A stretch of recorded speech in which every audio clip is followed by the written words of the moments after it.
Bonjour à tous et merci de nous retrouver à cette deuxième saison des panels culturels organisés par nos cultures et cette 34e session est organisée avec le partenaire d'Africalia, Africalia qui essaie un peu d'accompagner la culture mais aussi les activités culturelles. Donc pour cette 34e session, nous avons la chance de recevoir trois invités, pas les moindres. Nous avons Abdraman Kamaté, qui est l'actuel DG du Massa. Nous avons également Wafa Belkacem, qui est directrice et cofondatrice de Culture Funding Watch. Et enfin, Pierre Claver Mabiala, comédien, metteur en scène, et plein d'autres casquettes qu'il va nous décliner dans quelques minutes. Bonjour Pierre, est-ce que vous pouvez vous présenter à tous les internautes, mais aussi à tous les amoureux de la culture qui ont choisi de nous accompagner sur la thématique d'aujourd'hui qui est la mobilité culturelle, pourquoi et comment? Bonjour Jeanne, merci. Je suis Pierre Claver Mabiala. Je suis comédien metteur en scène, comme vous l'avez dit, directeur de l'espace culturel Yaro. Et j'ai aussi dirigé le Festival international des musiques et des arts en Sangunjinji. Évidemment, j'ai fait 20 éditions, donc j'ai passé la main. Et en tant que directeur de l'espace Yaro, je travaille un peu plus maintenant aujourd'hui sur la structuration des acteurs culturels et puis on en fait quand même beaucoup au niveau du Congo et puis de l'Afrique centrale. Et aussi, il y a cette autre dimension qui est le développement culturel communautaire, sur lequel on travaille beaucoup avec des communautés sur les questions de la culture, des arts et de l'animation, d'éducation culturelle et artistique. Voilà ce que je peux dire par rapport à Pierre Claver-Mabiala. Merci Pierre. Alors, Wafa, bonjour, bonjour. Alors, Bonjour, Jeanne. est-ce que tu peux nous dire un peu plus sur toi avant qu'on commence, qu'on entre dans les débats? Je suis le fondatrice, donc comme tu l'as dit, de Culture Funding Watch. C'est une plateforme dédiée de faciliter l'accès aux ressources pour les industries culturelles et créatives en Afrique et dans la région MENA. Donc nous travaillons sur trois piliers principaux qui sont l'accès à l'information. Donc notre site Culture Funding Watch est maintenant la plus grande plateforme d'opportunités et de publications gratuites d'appels à candidature, de ressources, etc. pour le financement des ICC. Mais aussi, le deuxième pilier, c'est le renforcement de capacité. Donc, nous appuyons la structuration des organisations, des entrepreneurs dans les ICC pour l'accès, leur finance business model et pour l'accès au financement. Et enfin, on fait de la recherche et du plaidoyer, en fait, pour conseiller ou pour qu'il y ait des politiques de financement de l'art et la culture qui sont beaucoup plus intelligentes et beaucoup plus adaptées. À côté de ça, je fais plein de choses nouvelles autour de la mobilité, plus particulièrement le financement de la mobilité à travers les médias sociaux pour vulgariser l'information, démocratiser en fait l'accès à l'information par rapport au financement. Voilà. Merci Wafa et notre dernier panéliste, pas les moindres, le directeur général du marché des arts. Bonjour, Monsieur Kamaté. Bonjour, bonjour Jeanne, bonjour à toutes et à tous. Donc, je suis Abdraman Kamaté, communément appelé Abou Kamaté. Je suis le directeur général donc, du MASSA, le marché des arts du spectacle africain, considéré comme le marché le plus important sur le continent autour donc, de plusieurs disciplines. Notamment, nous en avons 7, donc la musique, la danse, le théâtre, l'humour, le slam, qu'est-ce que je n'ai pas encore dit, les marionnettes, le cirque et les arts de la rue. C'est un événement qui est une institution qui existe depuis plus de 32 ans, qui a une programmation extrêmement dense. À titre indicatif, en 2024, c'était 300 spectacles qui ont été présentés pendant le Massa. C'est plus de 2000 artistes africains et mondiaux qui ont été conviés donc, à cet événement. Grosso modo, le Massa donc, se positionne comme une structure d'accompagnement du secteur du spectacle vivant sur le continent, tant sur le volet création, le volet marché, le volet donc internalisation, le volet renforcement des compétences. Voilà, tout un panel d'outils que nous déployons pour accompagner donc le secteur créatif africain. Vous gardez la parole. Aujourd'hui, nous parlons de mobilité culturelle. Est-ce qu'on peut en savoir plus? Est-ce qu'on peut parler de mobilité culturelle africaine? Qu'est-ce qu'on comprend déjà par mobilité culturelle? Alors, pour moi, la mobilité culturelle, qu'elle soit culturelle ou autre, c'est la capacité pour un acteur, pour une œuvre, pour ce qui nous concerne plus précisément, de pouvoir partir d'un espace dans lequel il a été créé pour en atteindre un autre et donc atteindre un public, un lieu, un festival, de sorte que cette création ou ceux qui ont porté ces créations-là puissent se déplacer dans les meilleures conditions. Donc, vous demandez est-ce qu'il existe une mobilité africaine, je dirais oui. Mais est-ce qu'elle est facile? Est-ce qu'elle s'est faite dans les meilleures conditions? Là se trouve, à mon sens, la vraie interrogation que nous devons avoir. Et dans quelle ampleur, en plus, cette mobilité s'est fait-elle? Alors justement, comment se fait cette mobilité? Quand on parle de mobilité, en Afrique, il s'agit de quoi spécifiquement? Bah, déjà, donc, on circonscrit géographiquement la mobilité. Je comprends de votre question parce qu'il y a la possibilité de faire une mobilité de l'Afrique vers le monde. Il y a la possibilité aussi de faire une mobilité de l'extérieur du continent vers le continent africain. Et il y a aussi cette mobilité intra-africaine. Donc, voilà, cela dépend de là où nous mettons le curseur. Si je comprends de votre question, vous faites allusion à la mobilité intra-africaine. Si c'est cela, je dirais que elle existe, elle ne se porte pas très bien, elle est difficile à mettre en œuvre pour plusieurs raisons, donc on les évoquera plus en détail. Il y a des difficultés de mobilisation de fonds pour assurer ces mobilités, il y a le manque d'information ou en tout cas la faiblesse d'information de la part des opérateurs pour savoir où aller tourner, où aller montrer leurs œuvres, donc ça c'est un vrai travail à mon sens à fournir, à faire, donc mettre à disposition les bonnes informations en termes de possibilités de recherche, de financement pour cette mobilité, mais aussi en termes d'espace ou d'événements capables d'accueillir donc ces mobilités, ces créations, ces œuvres et ces artistes, mais pas que, parce qu'il faut aussi avoir à l'esprit que quand on parle du secteur artistique et culturel, ce n'est pas simplement l'artiste et les œuvres, il y a tout un corps de métiers qui existent autour, qui peuvent être des métiers techniques, qui peuvent être des métiers administratifs, qui peuvent être des métiers de médiation, comme l'importance des journalistes à accompagner nos œuvres, à avoir un narratif autour de ces œuvres. Donc, il y a beaucoup de choses qui peuvent se faire. Donc, en résumé, pour ne pas monopoliser la parole, elle existe, elle est difficile à mettre en œuvre, mais aussi parce que le déplacement et l'intégration africaine restent malheureusement encore quelque chose de beaucoup plus théorique et pratique à bien des égards. Quand vous prenez un artiste ouest-africain qui veut aller en Afrique centrale, c'est la croix et la bannière, c'est plus facile d'aller en Europe que d'aller en Afrique centrale à partir de l'Afrique de l'Ouest. Donc, il y a des questions d'infrastructure, des questions de facilitation de voyage, notamment en termes de visa, parce que la plupart du temps, nous les posons comme une contrainte vis-à-vis de l'Occident, mais c'est une contrainte qui est aussi africaine, il faut le dire.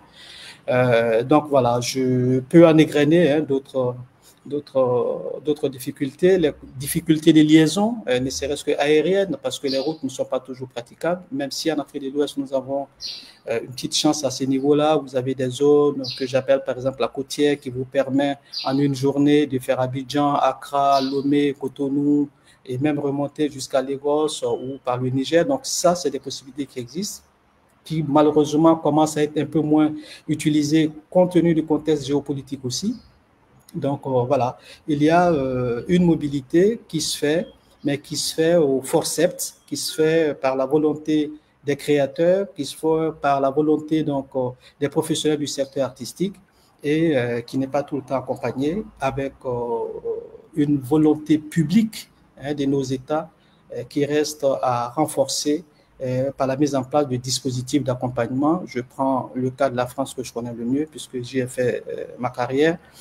Vous prenez dans le domaine de la musique, vous avez un bureau export de la musique. Combien de pays africains peuvent se prévaloir d'un dispositif comme celui-là?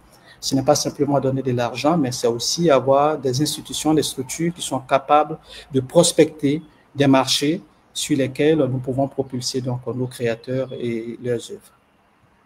En tout cas, on y reviendra tout à l'heure sur les types de financement, comment financer. Mais avant, Wafa, est-ce que vous pouvez nous dire pourquoi c'est important, pourquoi la mobilité africaine est importante, notamment pour ceux qui sont, pour les acteurs culturels, les opérateurs, les artistes, mais aussi pour les œuvres? Elle est évidente pour plusieurs raisons. On commence la première, la plus simple. Pour certains secteurs des ICC, l'essence même du business model est liée à la mobilité. C'est-à-dire, si tu fais du spectacle vivant, particulièrement les performing arts, donc les arts du spectacle, c'est par définition, leur business model consiste à pouvoir se déplacer d'un pays à un autre, d'une ville à un autre, pour pouvoir jouer leur performance, présenter leur art et gagner leur vie correctement. Donc déjà, il y a un lien déjà, on va dire fondamental, structurel par rapport à certains secteurs d'activité. Et puis après, il y a le lien évident lié à la création. La création se nourrit de travail des autres, se nourrit de ce qui est différent, se nourrit d'autres histoires. Donc le fait de pouvoir se déplacer d'un pays à un autre ou d'une ville à une autre, c'est s'enrichir, c'est co-créer, c'est du réseautage. Troisièmement, si on parle maintenant de l'exportation, etc., ben, quand on s'exporte, c'est forcément, on va sortir du territoire dans lequel on y est ou dans notre, on va dire, safe zone. Donc, pour plusieurs raisons, pour le développement personnel, le développement artistique, pour la création, pour la distribution et la génération de revenus, de certaines secteurs d'activité. Donc, je dirais c'est fondamental. On ne peut pas dissocier la création artistique et le développement des industries culturelles et créatives, s'il n'y a pas de mobilité. Sur tous les plans, c'est une nécessité, c'est pas un choix. Tu peux pas dire que je veux exporter la musique ou je veux exporter même le savoir-faire, pas forcément l'œuvre. Hein. Si tu veux exporter un savoir-faire, une compétence, si tu ne sors pas, si tu n'as pas de réseau, si tu n'as pas de connexion, si tu ne sais pas où aller, bah, tu n'avanceras pas plus. Et puis, comme disait Kamaté Abdelrahman tout à l'heure, c'est lié en fait, c'est connecté. De pouvoir accéder à la mobilité, c'est pas uniquement l'argent, il faut aussi savoir où aller, à faire le bon choix par rapport au tour. Parce que bouger pour bouger, c'est pas le but. La mobilité doit être réfléchie, elle doit être stratégique, surtout dans un contexte où j'ai plutôt envie de dire même rationalisé, parce qu'on est dans un contexte qui est encore hostile, on va dire financièrement hostile au ICC. Il n'y a pas beaucoup, il y a pratiquement, si j'ose dire, rien de fonds propres à nous en Afrique qui faciliterait la mobilité intra-africaine. Il n'y a pratiquement pas, j'exagère pas. On n'a pas de fonds dédiés à 100%, il y en a 2 ou 3 et qui sont maintenant en phase de restructuration et qui ont besoin d'être appuyés. Mais des fonds de mobilité qui sont dédiés uniquement à la mobilité intra-africaine, ça se compte, c'est pas avec ma main, avec moins 2 doigts. C'est pas tous les doigts de ma main. Donc c'est fondamental, c'est essentiel, je dirais. Alors Pierre, vous qui êtes justement, outre un artiste, vous êtes un metteur en scène, mais vous êtes aussi très impliqué dans cette volonté de faire de la mobilité une facilité pour tous les acteurs culturels d'Afrique centrale. Racontez-nous un peu votre expérience et les difficultés que vous rencontrez pour véritablement vivre cette mobilité-là. Bon, écoutez, moi, il y a une chose qui est bien, c'est que je suis comédien, metteur en scène d'abord, avant de faire tout autre métier du secteur de la culture. Et j'ai aussi très tôt eu l'envie et le besoin de pouvoir jouer ailleurs, de pouvoir présenter mes créations, mes spectacles ailleurs. Je sais qu'on a créé l'espace culturel Yahoo parce que avant, jusqu'à l'année 2000, on répétait toute une année pour espérer jouer une seule fois au Centre culturel français. Et nous étions plusieurs compagnies dans cette disposition-là. Et on se dit, allez, on crée notre lieu, ça nous permettrait déjà de jouer chez nous et de beaucoup jouer, de jouer quand on veut.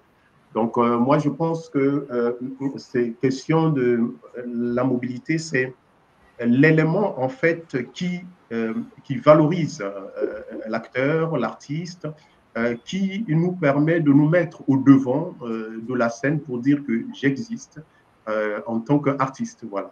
Et en même temps, qui permet de dire aussi que en tant qu'artiste, voilà ce que je fais, voilà ce que je peux faire.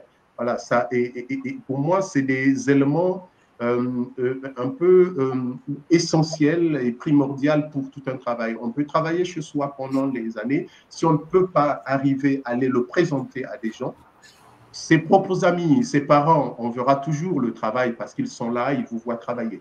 Mais ce n'est pas eux qui vont, eux seulement, qui vont faire la carrière, la vie de tout un chacun et faire même l'économie de ce que vous faites. Donc, on est obligé de bouger et de se mobiliser, de partir.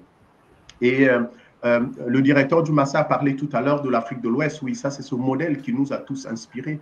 Parce qu'évidemment, la mobilité a des coûts, parfois énormes. Jusqu'à un certain moment, surtout sur l'Afrique, c'est que l'avion. Et nous avons beaucoup appris, nous, de l'Afrique centrale au niveau de l'Afrique de l'Ouest. Parce que moi, je sais que les grands nombres de tournées, les plus importantes tournées que j'ai fait avec ma compagnie ou même des équipes de musiciens que j'ai accompagnés, c'est en Afrique de l'Ouest. Il nous suffisait d'arriver à Cotonou et puis le reste, on faisait par la route, on prenait l'avion de Pointe-Noire à Cotonou et puis on partait à Dakar, on partait à Conakry, on partait à Abidjan, on partait au Burkina Faso. Donc, moi, je pense que pour nous, la mobilité, c'est vraiment, vraiment, vraiment, vraiment essentiel. Alors, s'il est arrivé à un moment où, dans les zones comme les nôtres en Afrique centrale, il n'y avait pas de route, malheureusement. Après, on nous dit qu'il y a aussi le relief, même quand il y avait des pistes, c'était compliqué et tout, il n'y avait que l'avion. Mais ce qui était vraiment triste et vraiment inconcevable, surtout quand vous avez la casquette de créateur, ce qui fait mal, c'est que vous faites une création avec 5-6 comédiens et que vous vous rendez compte que vous avez fait une création de qualité, mais qui ne peut pas aller au-delà. Qui ne peut pas aller au-delà parce que vous allez aller aussi déjà, même quand vous travaillez à l'époque avec les centres culturels français, il va se poser des questions de visa, il va se poser des questions de budget et vous allez le diffuser combien de fois? C'est qu'on n'arrivait même pas chez le voisin. Même pour aller au Gabon, il fallait prendre l'avion et ça te faisait 500 000 francs CFA, 400 000 francs CFA, le billet pour une seule personne. Et si vous êtes plusieurs personnes, où est-ce que vous allez trouver ça? Donc aujourd'hui, nous reconnaissons un peu la force et ça nous a beaucoup renfermé au niveau de l'Afrique centrale, surtout quand on a perdu tous ces fonds de la mobilité, de l'OIF. À un moment, on a eu aussi, par exemple, quand Africalia a démarré, il y avait tous les pays et puis à un moment, il y a eu certains pays. L'OIF a aussi arrêté pour les... Donc, on s'est retrouvé en Afrique centrale vraiment dans une galère pas possible. Les festivals ont fermé ou vous pouvez juste faire pour avoir des éditions, mais il n'y avait personne. Donc, on s'est rendu compte, la chance qu'on a eue, c'est qu'on s'est rendu compte à côté, les routes ont commencé à se faire. On a tourné en Afrique de l'Ouest, pourquoi ne pas le faire? Donc voilà, à ce moment-là, on s'est lancé depuis un certain temps dans un vaste chantier qui est celui-là de pouvoir renforcer la mobilité, la circulation au niveau de l'Afrique centrale.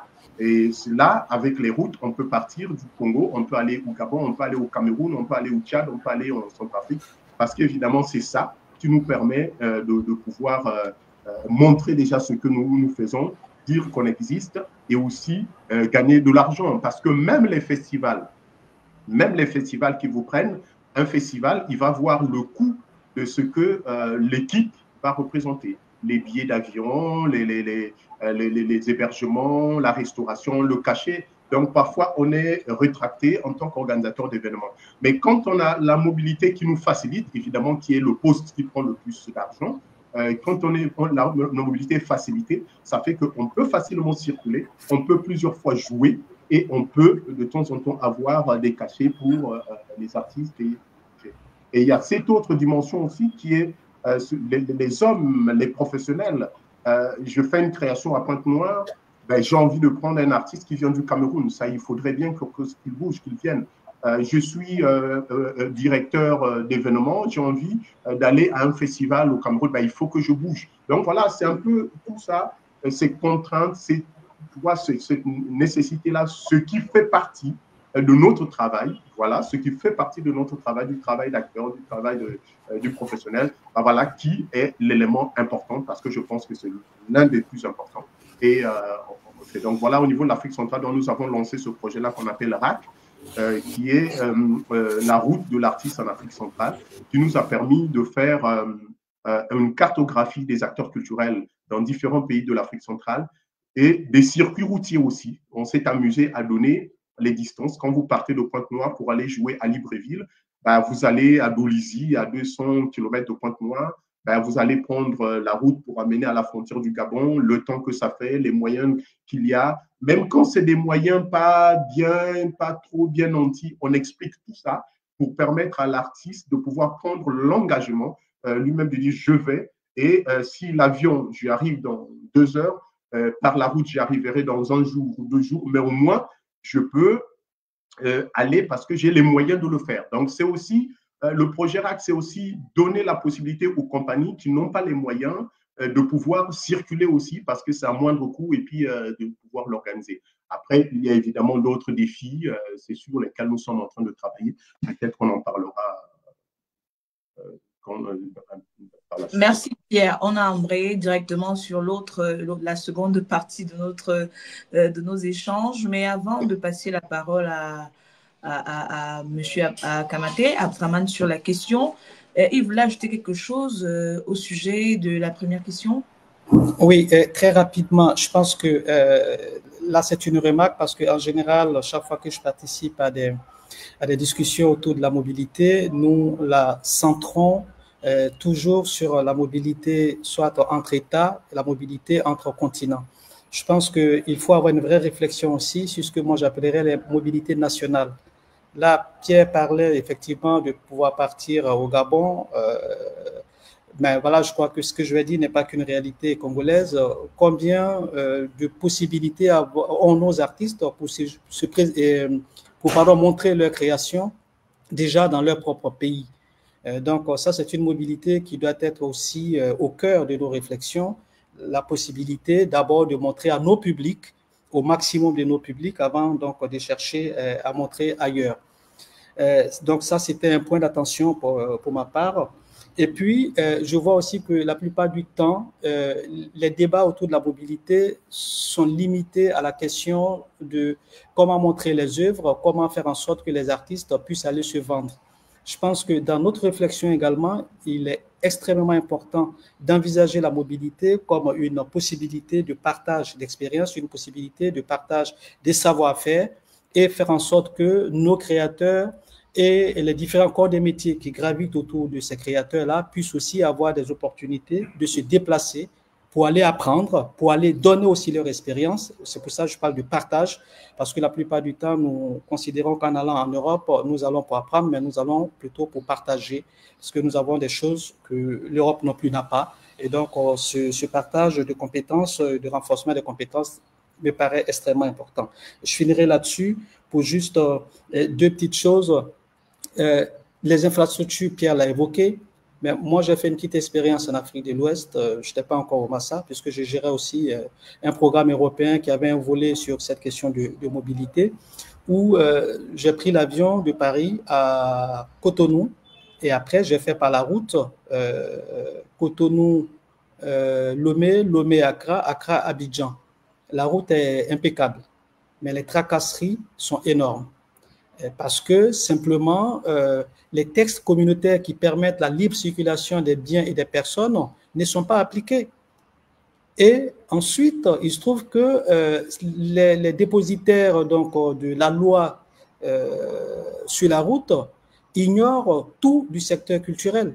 Quand vous arrivez avec un décor, allez-y lui expliquer que vous n'allez pas le vendre, que c'est pour un spectacle. Il ne comprend pas. Et donc, c'est une expérience qui a été pour moi très enrichissante parce que j'ai voulu vivre ce que peuvent vivre les groupes que nous allons mettre sur la route. Il me paraît donc aussi utile d'élargir le débat au-delà de la question des financements, mais de la possibilité réelle de faciliter donc cette mobilité sur le terrain par de la sensibilisation. Je ne vais pas le citer. Moi, j'ai demandé au directeur des cabinets d'un des pays que j'avais visité pour accompagner nos artistes, que dans chacun des pays, il y ait juste un courrier qui stipule que ces artistes-là sont dans une opération d'intégration régionale pour aller montrer leurs œuvres. Je n'y suis pas arrivé. Et en plus, j'ai été écouté parce que je venais parler au nom d'un autre pays qui n'était pas africain. Donc, j'ai été reçu, c'était déjà pas mal, mais le courrier, on ne l'a pas eu. Par contre, quand j'étais en charge de la coordination régionale des tournées artistiques pour le continent africain, le même Abou Kamaté pouvait signer un document qui permettait à ces artistes-là de circuler plus aisément. Pierre l'évoquait, c'est une fonction que j'ai assumée et il a fait ce qu'on appelait les tournées régionales pour les centres culturels français. Je peux vous dire que les conditions étaient royales, pas simplement parce qu'il y avait plus d'argent, mais parce qu'il y avait un logo et il y avait un cachet qui était signé en plus par un Africain, dont moi, et qui ouvrait toutes les frontières. Donc, il y a aussi un débat à ce niveau. Et je finis juste, je ne vais pas du tout être long, pour rassurer Wafa, elle a tout à fait raison de camper la situation réelle. Il n'y a pas suffisamment de fonds de mobilité. Je peux vous jurer que là, à travers le Massa, je travaille énormément avec l'Asie. Quasiment tous les pays asiatiques ont un dispositif d'accompagnement à la mobilité. C'est juste extraordinaire. Je le découvre et je peux vous assurer qu'en 2026, j'aurai une pluralité des créateurs mondiaux qui ne vont pas forcément m'écouter parce que les pays les accompagnent. Néanmoins, sur le continent africain, le Massa s'est engagé à mettre en place un fonds de mobilité qui est certes modeste, mais qui est uniquement ciblé sur le continent africain. Une façon pour moi d'être en phase avec Wafa. Je sais combien de fois elle se bat sur ces questions-là pour dire que depuis 1 an et demi que moi je suis à la tête du Massa, j'ai mis en place ce fonds de mobilité et j'espère pouvoir le renforcer pour que nous continuions d'accompagner nos créateurs et l'ensemble de nos professionnels, encore une fois, parce que ce n'est pas simplement l'artiste et l'œuvre qui doivent circuler, il y a aussi d'autres corps de métier. Justement, au Massa, j'étais au Massa en 2000, l'année dernière, et justement, j'ai été impressionnée par ce chèque qui a été remis pour la mobilité. J'étais tellement étonnée parce qu'en Afrique centrale, comme Pierre le disait, ce n'est pas très, très évident dans nos différents festivals, déjà qu'il n'y en a pas beaucoup. Wafa, justement, vous qui avez le cœur à rechercher ces financements-là pour les ICC, racontez-nous un peu l'expérience. On a beaucoup parlé d'Afrique de l'Ouest, d'Afrique centrale, mais très peu d'Afrique du Nord. Quels sont les défis rencontrés là-bas avec cette question de mobilité culturelle? C'est bien que tu bringes ça dans la conversation, parce qu'effectivement, quand on a tendance, comme nous-mêmes, de réduire le continent, on a l'impression que c'est un pays. Et alors qu'il y a des disparités, nous sommes plus de 57 pays quand même, et avec des réalités régionales qui sont plus ou moins différentes. En Afrique de l'Ouest, il y a beaucoup plus, on va dire, on a beaucoup plus de chance. Comme disait Pierre tout à l'heure, les côtés routes, c'est beaucoup mieux que dans certaines régions. Si je compare ça, par exemple, à l'Afrique du Nord, à nous, la mobilité par la route, je suis ravie qu'il y a 2 ou 3 mois, enfin, la liaison par le train entre la Tunisie et l'Algérie a été reprise. Sinon, donc par voiture, ça marchait, mais maintenant, pour aller en Libye, c'est compliqué. Pour aller en bas, parce qu'on peut passer par l'Algérie vers le Tchad ou le Mali, c'est compliqué. Et pour aller au Maroc aussi, c'était pas évident jusqu'à il y a très récemment. Et donc là-dessus, on est tout comme le reste du continent, donc en petite difficulté, mais ça s'améliore. En revanche, ce qui est marrant, c'est-à-dire on peut trouver des fonds de mobilité sous-régionaux, on peut trouver des petits mécanismes sous-régionaux. Par exemple, l'Afrique du Nord, il n'y a aucun mécanisme intra, par exemple, l'Afrique du Nord, c'est pas évident. Et même s'il y a des formes d'appui, elles sont pas structurées, elles sont pas systématisées pour qu'elles deviennent visibles et compréhensibles à tout le monde. Donc, des fois, c'est au gré des relations. Est-ce que tu as entendu parler, tu n'en as pas entendu parler? Donc, c'est un peu challenging. Pareil, par avion, ça reste quand même cher, pour prendre l'avion pour aller de Tunis à Alger, pour l'artiste jeune ou même un artiste, let's say, middle income, ça reste quand même cher. En fait, ça coûte moins cher d'aller en France que d'aller au Maroc ou en Algérie. Enfin, bon, c'est paradoxal. Après, je rejoins énormément aussi Abdelrahman sur la question de la mobilité intérieure, c'est-à-dire la mobilité interne. Bon, il y a des petites choses qui commencent maintenant, on commence à s'intéresser. On voit apparaître, et pas uniquement en Afrique du Nord, sur tout le continent. Quelques initiatives, par exemple, le Maroc, c'est un très bon exemple avec la Fondation IBA, ça fait maintenant 2 ans, qui ont développé un programme d'appui à la mobilité interne pour les jeunes, même au début de carrière, ce qui est très intéressant. Je commence à voir ça arriver en Tunisie aussi, c'est par l'initiative de certaines structures. Mais en fait, pour moi, il y a le côté positif que ça commence à apparaître. Mais pour moi, j'adresse la question de la mobilité d'un point de vue de durabilité. Ça veut dire quoi? C'est-à-dire pour moi, il est aussi important de savoir que de telles initiatives sont soutenues par des mécanismes locaux. Parce que quand on dépend, c'est-à-dire quand on développe un fonds de mobilité qui est lié à un projet européen ou à un fonds de X, Y, Z, je n'ai aucune garantie que ça va continuer de façon structurée sur les 3-4 ans à venir. Ça peut être lié à un projet, le projet est terminé, on ne renouvelle pas, c'est une autre histoire. Pour moi, vraiment, la durabilité de la question de mobilité, maintenant, c'est bien. On commence à s'intéresser, il y a une prise de conscience, à force de nous, les acteurs, à râler dessus. Donc, ça vient, il y a du changement, il y a une tendance positive. Mais pour moi, la source d'appui à ces initiatives est aussi importante. Si elle continue à être dépendante de financement externe en majorité, pour moi, on n'est pas sorti de l'auberge. Parce que c'est pour plusieurs raisons. Déjà, la continuité, mais aussi parce que quand c'est pas ton propre argent, tu ne fais pas la stratégie que tu veux, que tu le veuilles ou pas. C'est toujours un compromis, c'est pas dans le mauvais sens. It makes sense. C'est-à-dire, tu es avec un partenaire, lui, l'argent, il est dédié à des objectifs particuliers, peu importe le type d'objectif, et il y a ton intérêt. Donc, on se retrouve toujours au milieu. Et tu n'as pas, quand ce n'est pas de l'argent qui est à toi, tu ne peux pas la mettre là où est vraiment ta priorité. Parce que ta priorité pourrait ne pas être forcément la priorité de ton partenaire, ce qui est légitime. Donc, et là, je suis désolée, par exemple, là, il n'y a pas de fonds ou mécanisme, peu importe, comme tu dis, Abdelrahman, c'est pas une question de fonds ou d'argent, mais il n'y a pas une approche intelligente et globale, par exemple, parce que faciliter la mobilité, c'est pas uniquement l'argent. Moi, j'ai vu par expérience, les gens que j'accompagne, le fonds, il est là, des fois, et il n'y a pas assez de candidats qui peuvent être sélectionnés, soit parce que le fonds exige qu'il y ait un partenaire et ils n'ont pas de contact, donc il n'y a pas de réseau.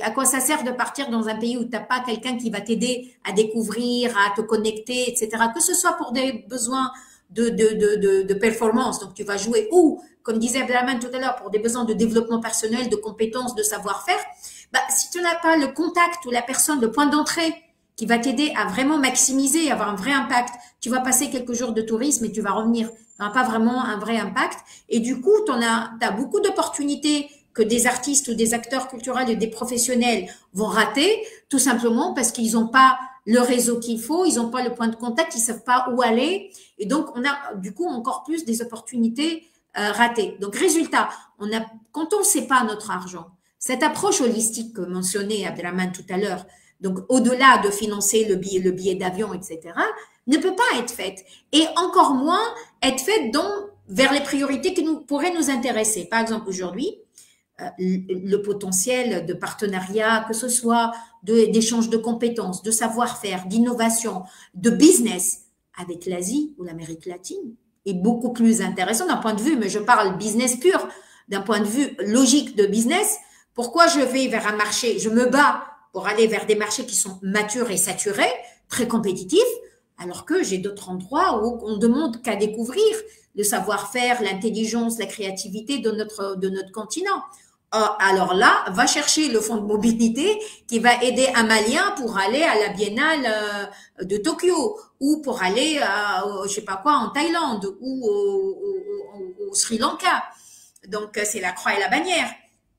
Et ou aller au Venezuela, au Colombie, au Chili. Pourquoi? Parce que ce n'est pas des fonds qui émanent de ressources locales, que ce soit étatiques ou philanthropiques du secteur privé. Et du coup, il y a beaucoup de travail, en fait, de plaidoyer, d'éducation, de recherche à faire sur ces questions-là. Et d'où, par exemple, nous, on est actuellement en train de faire une grande étude sur la mobilité intra-africaine. En partie de cette mobilité, c'est pas de chercher qui finance et qui sont les usual suspects, on les connaît, Mais pour nous, c'est vraiment d'explorer le potentiel, les success stories, les bons exemples, les bonnes pratiques pour appuyer la mobilité qui est une mobilité ou un mécanisme qui est indépendant, conscient, réfléchi et une approche holistique. Je vous invite à regarder, le site s'appelle Africa Mobility Info Point Portal, je le partagerai à peu près, peut-être après dans le chat, et qui est en fait un portail qui est dédié pour rassembler dans un seul endroit toutes les informations qu'un artiste ou un créatif africain pourrait en avoir besoin, que ce soit où y aller, la législation, les opportunités de financement, le profil du pays, les questions de visa, pas visa.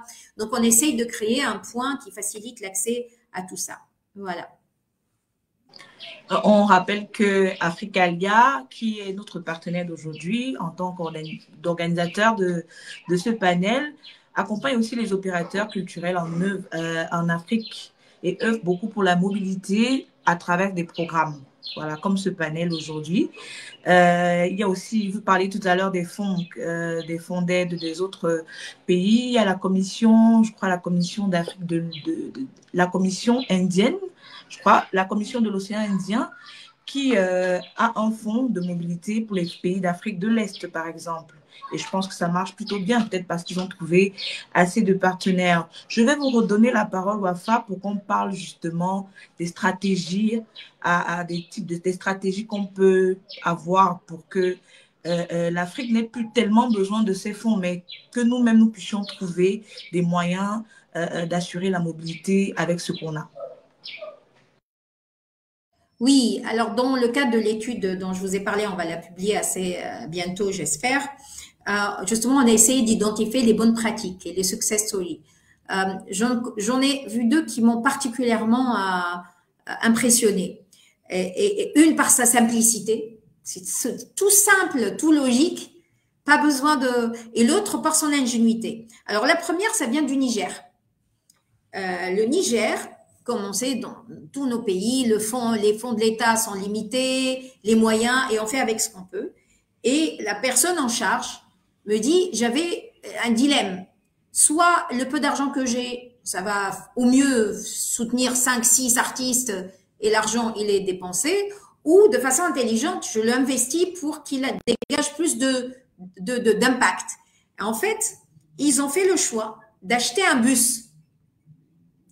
Et que les gens, quand ils demandent de l'aide à la mobilité, ils ne demandent pas un billet d'avion ou de l'argent, mais ils demandent l'usage de ce bus pour se déplacer en troupe, donc toute l'équipe ensemble avec ses décors, son matériel, du Niger vers le Burkina ou vers les pays où la mobilité terrestre est possible et praticable. Et c'est tellement intelligent, c'est-à-dire le peu d'argent qu'il avait, il a investi. Au lieu de ça soit une one shot et ça s'arrête, du coup, un bus comme ça va forcément bénéficier au moins à 5-6 troupes par année sur 5-6 ans à venir. Donc, j'ai vraiment apprécié cette approche. C'est pour dire que des fois, il n'y a pas besoin de grands fonds. On fait avec ce qu'on a. On ne va pas s'attendre au miracle, honnêtement, parce que quand on a ce type de discussion, qu'est-ce qu'on fait? Il n'y a pas de solution miracle. Nos situations dans nos pays, on n'a pas les moyens.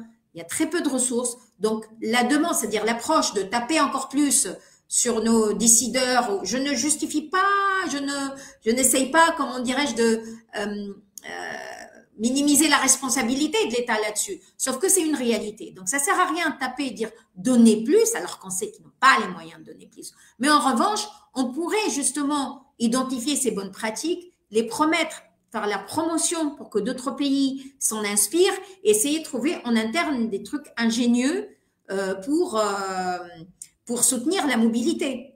Donc ça, c'est une solution. Mais en fait, et l'autre, ça vient de l'Afrique du Sud, et c'est l'équivalent du SACEM, vous savez, l'agence de collecte des royalties, des droits d'auteur, et ils ont mis un mécanisme assez intelligent. En fait, ils font pratiquement un prêt à taux zéro. Pourquoi?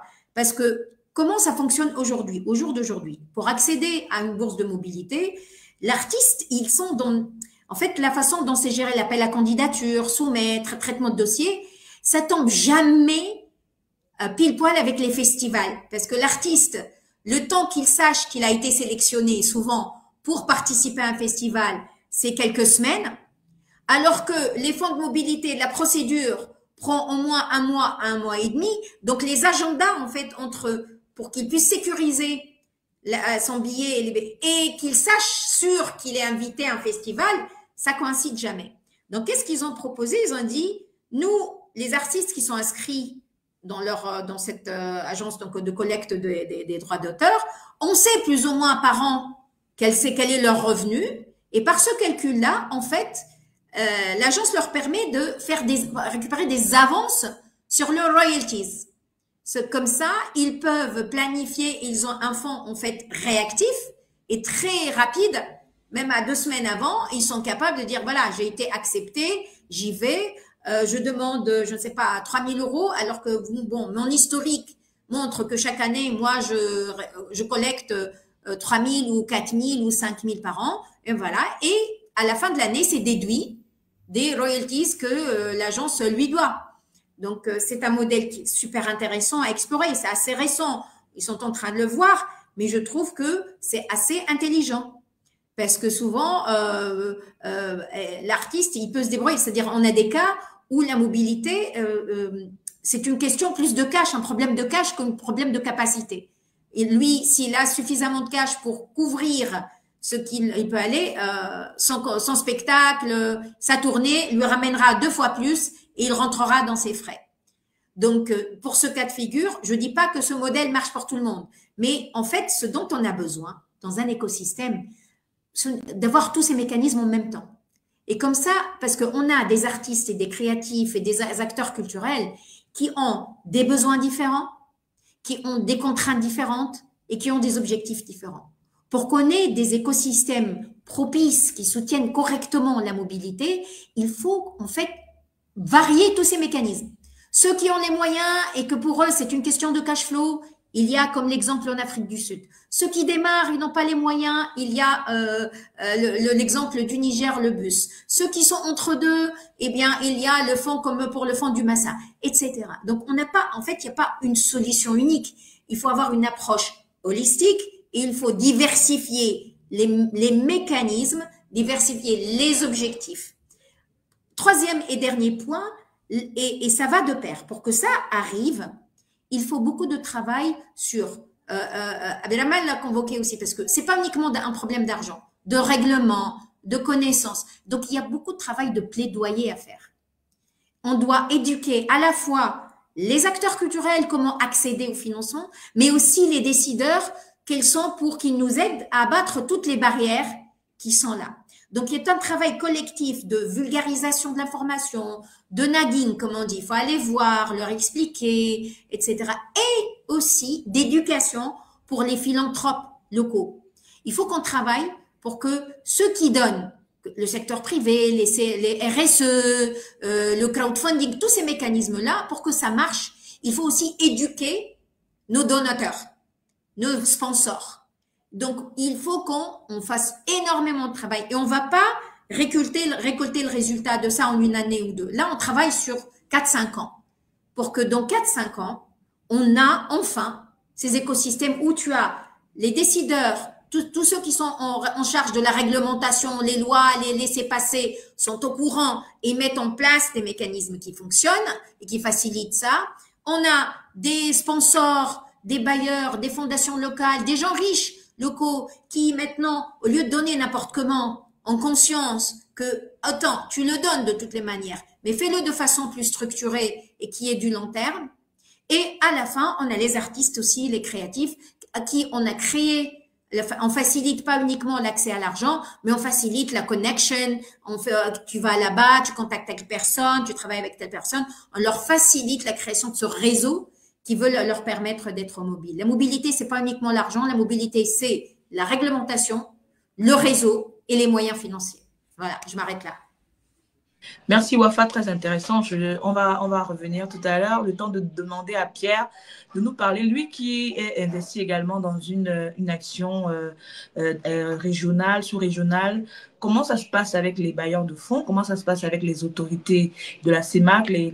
Comment ça se passe? Est-ce que votre projet a un bon retour? Est-ce qu'ils disent qu'il y aura un accompagnement, un changement? Dites-moi un peu où vous en êtes. Votre micro est coupé. Bon, merci beaucoup. Déjà, le projet RAC, il a bien marché, il a bien fonctionné, parce que évidemment, il a permis quand même entre 2022, mi-2022, fin 2022 jusqu'en 2024, à quand même avoir sur la route plus d'une centaine d'artistes, et peut ajouter une dizaine, une vingtaine de professionnels et une trentaine d'équipes artistiques, ce qui n'existait pas plus vraiment, c'était vraiment compliqué. C'était une compagnie qui fait la tournée par route tous les 2 ans, tous les 3 ans. Ça, on en a les témoignages. Et ça a aussi permis le site à renseigner. La circulation a été là et ça consolidait aussi les événements culturels et les lieux. Et aujourd'hui, on l'a fait avec le fonds du programme créé en Afrique centrale, ACPUE. Mais sauf que nous, dans le projet, nous nous disions que le fonds, il va finir, mais il nous faut pouvoir poser des éléments à impact qui vont être bénéfiques pour nous, pour la région et pour le secteur. Donc, on a fait le site qui est tout le temps, on donne des informations et tout. On a sensibilisé les acteurs, on les a vraiment sensibilisés, on a sensibilisé les événements. Il y a des événements parfois qui nous appellent pour nous dire comment je fais pour faire venir des gens de tel lieu à tel lieu. Donc, et le financement, il est fini depuis. Voilà. Et les équipes continuent à tourner. Il y a encore, en juin 2023, nous sommes allés sur le FITEGA au Gabon, où s'il n'y avait pas le dispositif RAC, on ne devrait pas trouver une seule compagnie étrangère. Mais on en a emmené 4 à travers le dispositif. Et on a dit que pour 2024, on fera plus. Après, le programme a connu ce que ça a connu, on n'a pas pu. Mais, et ce qui fait que le festival a réussi quand même à trouver 2 équipes, je ne sais pas, 2 ou 3, qui se sont mobilisées pour aller par le même moyen au festival FITEGA. Donc, cela veut dire que ça ne s'arrête pas et ça continue. Et nous avons toujours des demandes des gens qui veulent venir et comment ils viennent. Il n'y a pas longtemps, le festival Maloba s'est passé à Brazzaville.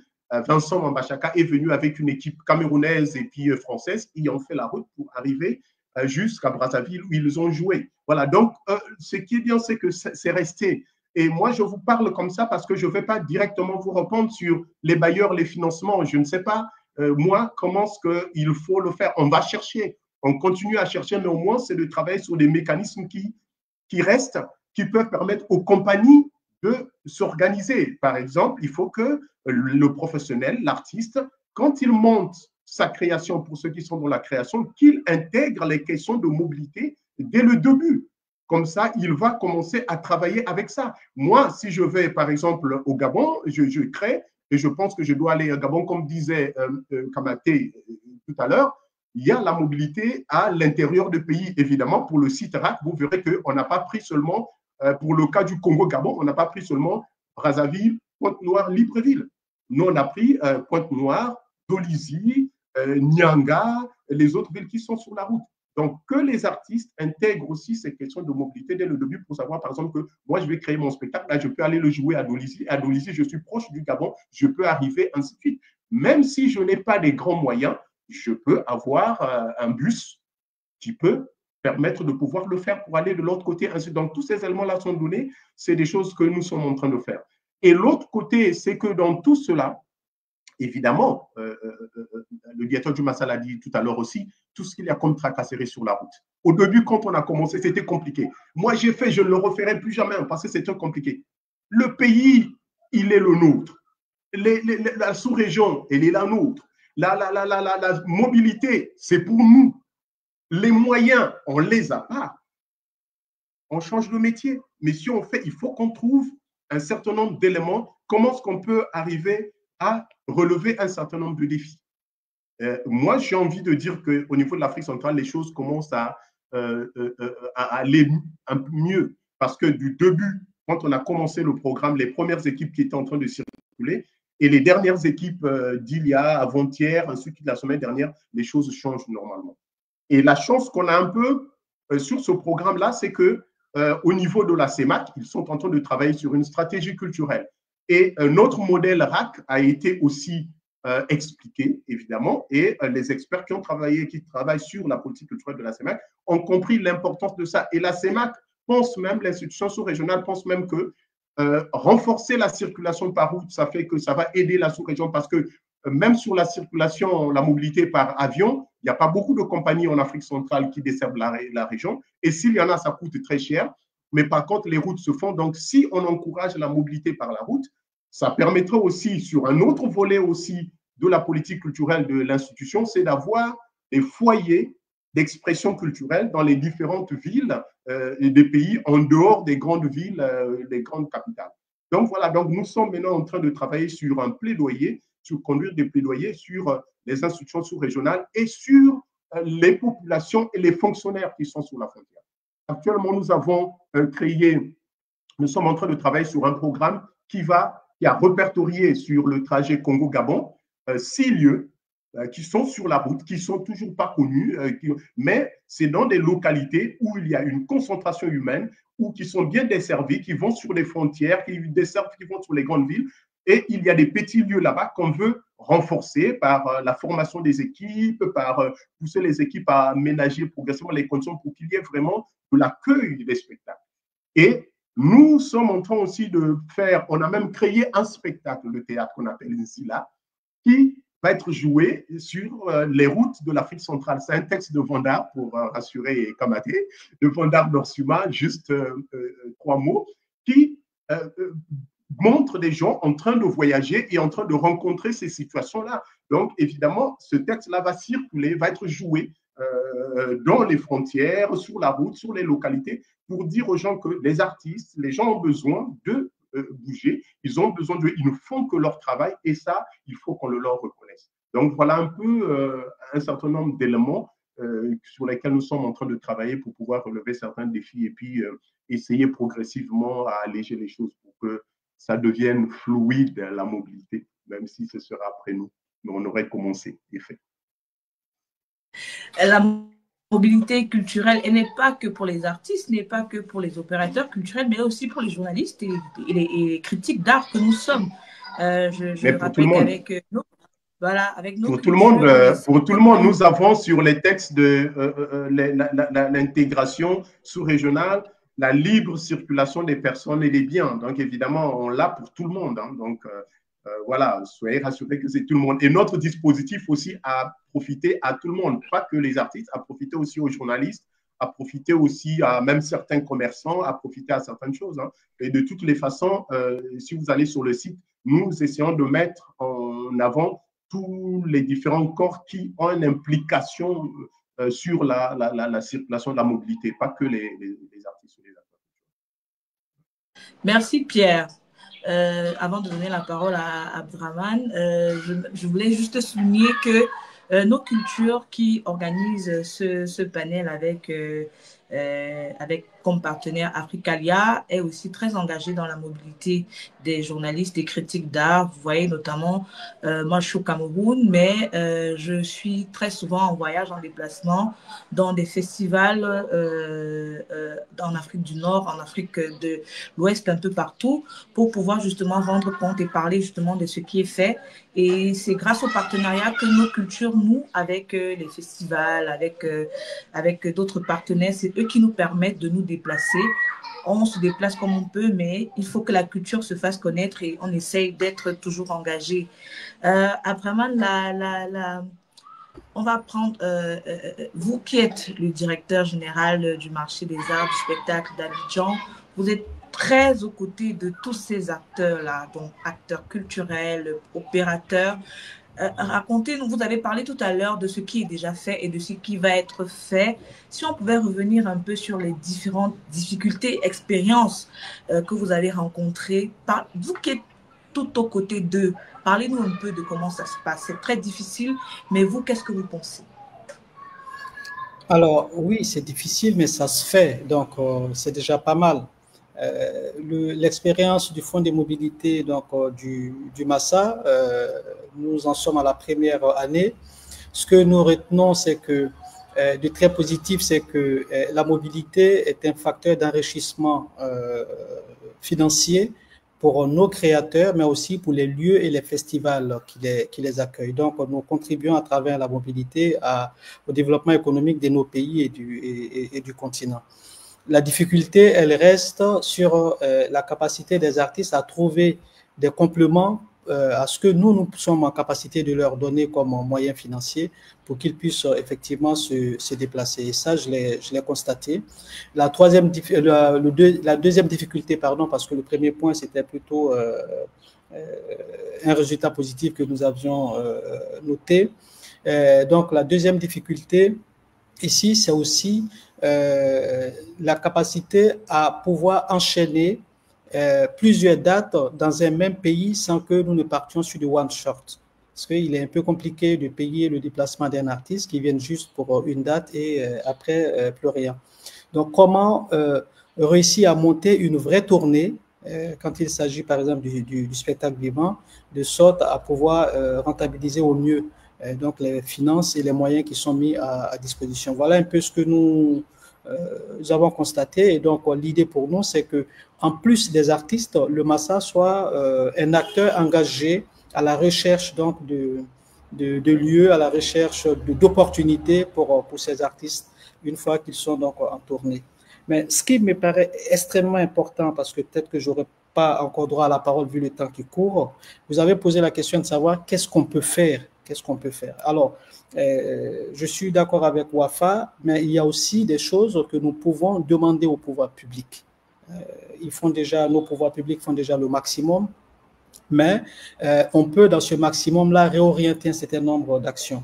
Première chose, à mon sens, il faut que nous réussissions à élargir auprès de nos ministères de la Culture la notion de mobilité, que nos responsables ne la perçoivent pas simplement en termes de francs CFA, d'euros ou de dirhams qu'on pourrait donner à un artiste pour qu'il aille se produire sur telle ou telle scène.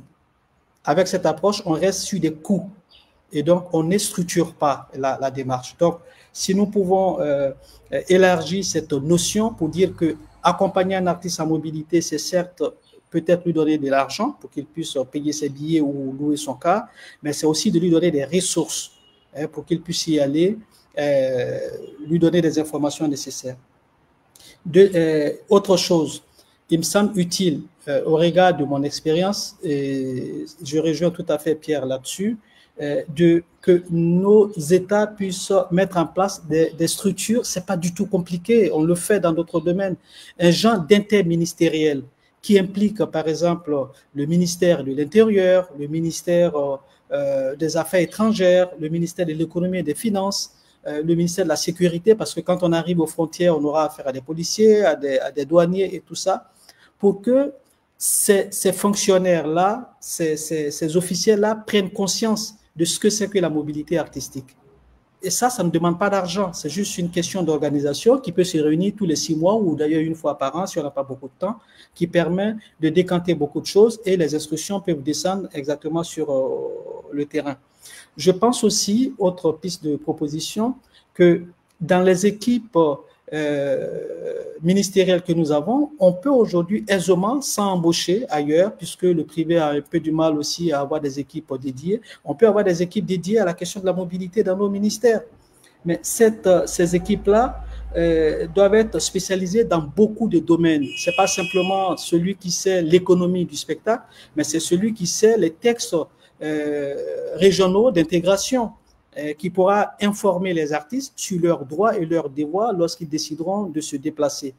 Donc, si on a un spécialiste en intégration ouest-africaine qui peut venir dire, voilà aujourd'hui tout ce qui existe comme mécanisme d'accompagnement que nos ministères de la culture n'intègrent pas forcément, ne savent pas forcément, ça peut être gage d'efficacité donc sur le terrain. Et quatrième proposition, c'est que nous pouvons, franchement, dans chacun de nos pays lancer un petit fonds de mobilité.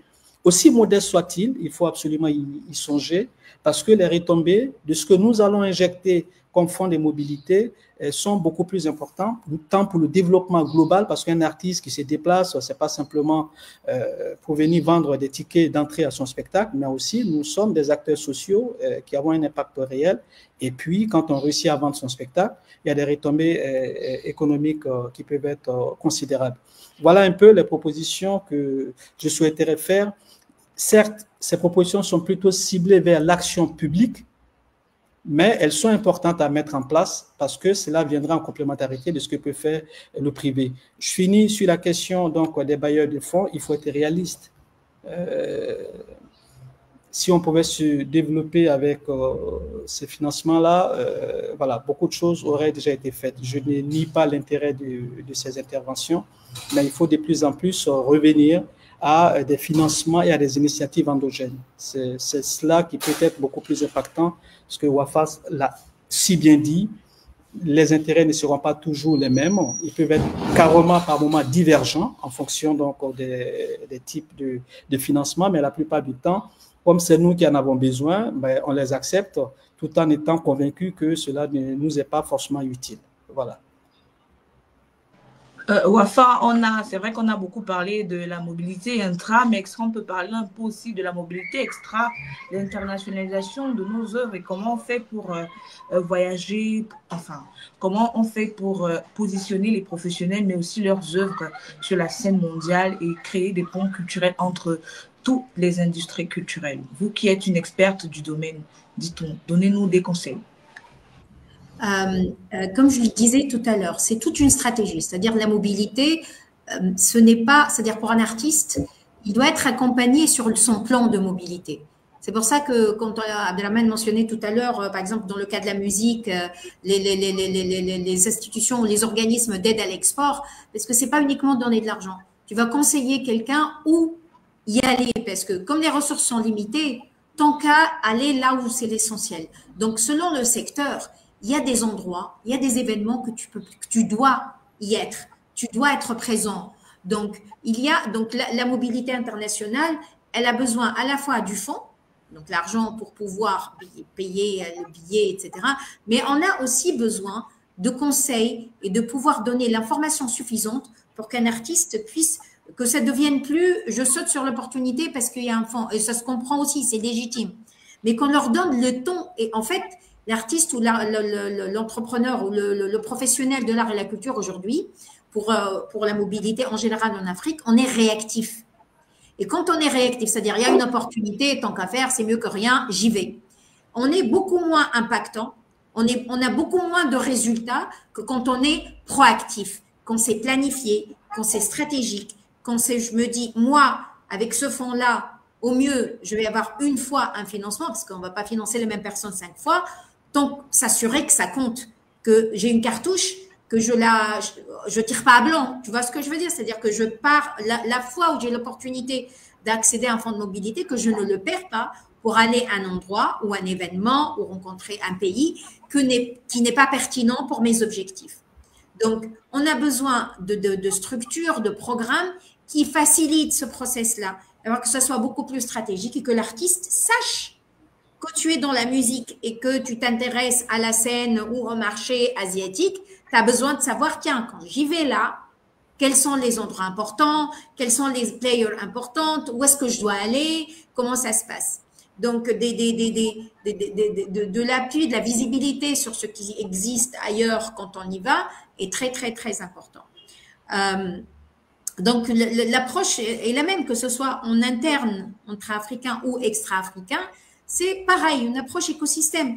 L'artiste a besoin d'avoir accès à l'information, que ce soit l'information des fonds de mobilité ou d'appui à la mobilité, pas nécessairement les fonds, de l'intelligence, on va dire le market ou l'information pertinente par rapport où aller, voir qui, comment et qu'est-ce qu'il faut faire quand on est là-bas pour maximiser l'opportunité. Et troisièmement, la partie législation aussi, c'est-à-dire la réglementation pour faciliter la circulation des œuvres, ça diffère d'un pays à un autre et dans certains pays, on peut trouver des aberrations qui sont en fait un frein. Même si tu as l'argent, tu as les connexions, ça devient un frein pour exporter le savoir-faire, les produits, les services et la création artistique. Je prends par exemple en Tunisie, pour les arts visuels. Il y a une ambiguïté en fait dans le texte qui fait que on peut l'interpréter pratiquement, hein, pour simplifier, toute œuvre est considérée comme un patrimoine. Résultat, eh ben, si tu pars avec tes œuvres pour participer à une exposition pour un artiste plasticien, le but c'est de la vendre, eh ben, si c'est considéré, on n'est pas très clair comme un patrimoine, il est obligé de la ramener. Donc, à quoi ça sert de payer une mobilité pour un artiste pour aller pour participer à une expo, ça ne peut pas vendre ses œuvres. Donc, ce type aussi, il y a le volet réglementation qui ne devrait pas être un frein pour, et tout ce qu'il y a autour, l'assurance des œuvres, etc. C'est que pour nous, on n'a pas beaucoup. Par exemple, quand on regarde la chaîne de valeur pour les arts, par exemple, les arts plastiques, ben pour sortir avec une œuvre, pour certains, pour ceux qui sont avancés, c'est-à-dire, et c'est ça où on veut, en fait, si on analyse un peu ce qui existe, il y a un autre niveau aussi d'analyse, c'est qu'est-ce qui existe en fonction, comme je disais, chaque artiste a des stades différents de leur carrière ou de leur maturité, les besoins vont changer. Donc, pour un artiste, confirmé, c'est compliqué parce que ses œuvres, quand même, c'est important. Et si elle est abîmée, c'est beaucoup c'est-à-dire pour lui, c'était une perte importante. Résultat, il a besoin d'assurance. Assurer le tableau, on n'a pas de boîte spécialisée dans les assurances intra-africaines. Je n'en connais pas beaucoup. Et ça aussi. Et le problème, c'est ça l'approche à la mobilité. C'est-à-dire quand on développe des programmes, quand on s'adresse à nos décideurs, comme disait Abdelrahman tout à l'heure, il faudra les éduquer, etc., travailler sur la vulgarisation de l'information, mais il faudra qu'on comprenne que l'appui à la mobilité, c'est pas de créer ce fonds pour payer le billet, c'est tout ça. Donc, il a tout à fait raison, Abdelrahman, en disant qu'il faut qu'une cellule, parce qu'on ne va pas travailler uniquement sur la mobilisation des ressources, on va travailler une approche holistique. Quelles sont les barrières légales, administratives, financières et de savoir et de compétences, et qu'il y ait des programmes qui sont structurés, qui agissent sur ces 3-4 piliers en même temps. Voilà. Merci, Wafa. Je conclue le dernier point, justement, parce qu'on ne va peut-être pas revenir là-dessus, sur l'infrastructure aussi. C'est-à-dire, le projet de la route de l'artiste est génial, parce que un des problèmes de frein de la mobilité, c'est que même si, des fois, moi, je me prends comme exemple, j'ai les moyens, j'ai pas besoin d'aller à gratter sur le peu d'argent qui existe pour les artistes, donc je finance moi-même mes déplacements. Mais savoir où aller, quand je viens dans un pays et que soit facile pour moi d'identifier où est-ce que je peux rester, où est-ce que je peux trouver des espaces pour créer, parce que depuis le Covid, on a un truc qui est apparu, qui est le nomadisme des créatifs. Il y a des créatifs qui ont les moyens et qui vont se déplacer par leurs propres moyens pour découvrir une culture. Tu prends un musicien, il a envie d'aller, il a les moyens, il a envie d'aller de s'inspirer par la musique au Congo. Eh ben, c'est compliqué de savoir où est-ce qu'il peut atterrir, où sont les studios de recording, parce que s'il part pour s'inspirer, il aurait peut-être envie de faire un jam, enregistrer, il se déplace pas avec son studio. Mais le problème, c'est que ces infrastructures sont invisibles, à part les 3-4 pionniers entre nous. Et c'est pour ça, donc j'en profite pour vous parler d'une plateforme qui s'appelle Art and Stay. J'ai partagé avec vous le lien, N comme N, Nana, Stay en anglais.com.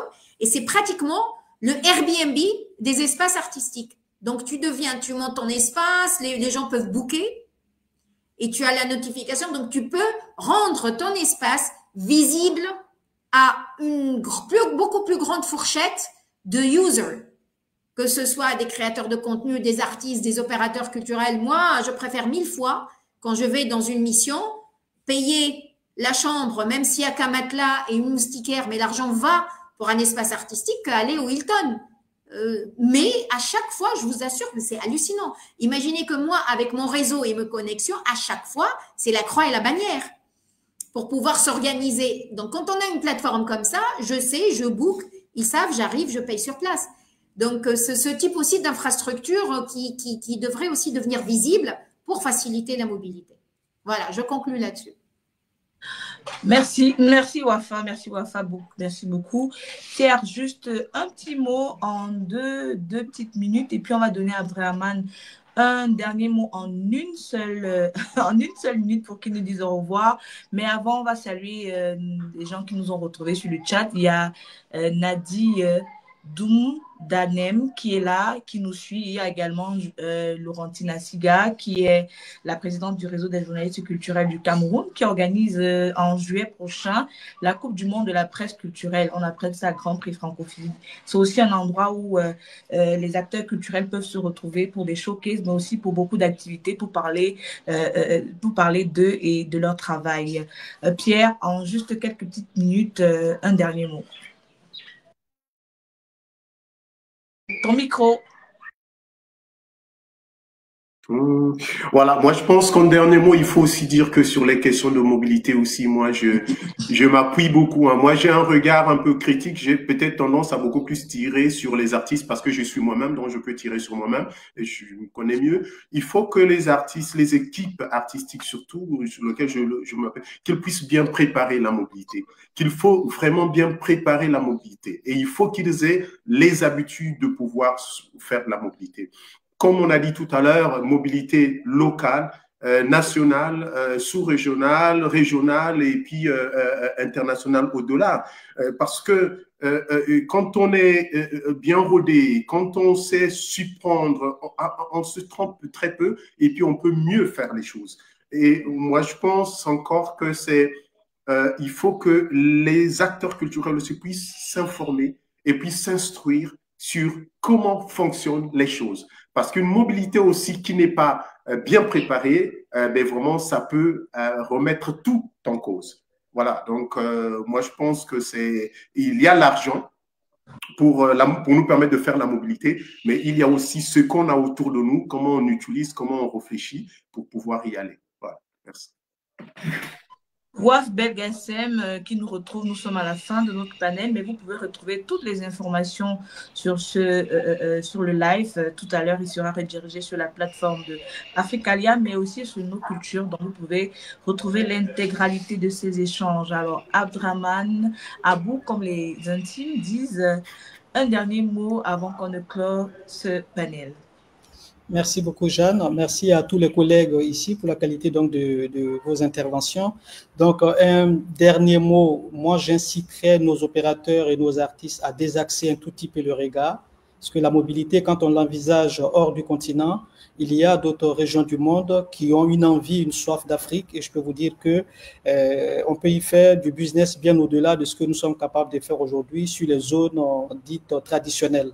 Donc, il faut qu'on ouvre le regard. Le Massa l'a déjà fait l'année dernière. Vous avez vu qu'on a mis l'Asie au cœur de notre programmation avec la Corée du Sud. L'année prochaine, ça sera l'Amérique latine avec le Brésil, la Colombie, qui seront représentés au plus haut niveau et avec des entrepreneurs culturels pour que les artistes africains, les créateurs regardent aussi de ce côté-là et ils vont en sortir beaucoup plus riches que là où ils vont aujourd'hui. Deuxième point, je les inciterai à travailler beaucoup plus sur la qualité de ce que nous pouvons faire. Pour mettre en mobilité, pour internationaliser un produit, il faut qu'il soit de qualité. Donc, la nécessité de nous améliorer à ces niveaux-là et puis prendre en compte aujourd'hui les évolutions économiques de notre secteur. On ne crée plus en 2025 comme on pouvait créer en 2000 ou en 1980 parce qu'on ne peut plus se déplacer à 100 ou à 25 sur la route. Et on est capable avec le numérique, avec d'autres outils à notre disposition aujourd'hui, de faire aussi bien que par le passé, mais avec moins de monde. Et cela pourrait davantage intéresser ceux qui nous invitent et ceux qui nous accompagnent dans le sens de cette mobilité. Merci beaucoup, Abdrahman. Merci, Pierre. Merci, Wafa. Ça a été un plaisir de partager ce moment avec vous. J'ai beaucoup appris. Je pense que tous ceux qui nous ont suivis ont également beaucoup appris. Avant de partir, il y a Mireille Fiaco, une journaliste culturelle également, qui pose une question, je crois, à Wafa. Tu pourras répondre dans le chat juste après. pourriez-vous nous rappeler l'adresse Airbnb culturelle, s'il vous plaît? Et puis, il y a Laurentine qui parle, il faut vraiment éduquer les artistes à la mobilité. En tout cas, nous avons été ravis de vous avoir tous. On espère vous retrouver très bientôt pour un autre panel. C'était la 34e session de la saison 2 du forum culturel organisé par Nos Cultures et cette fois-ci en partenariat avec Africalia. Bonne journée à tous, bon week-end et à très bientôt pour continuer à valoriser la culture africaine. Au revoir. Merci. Au revoir. Au revoir à tous.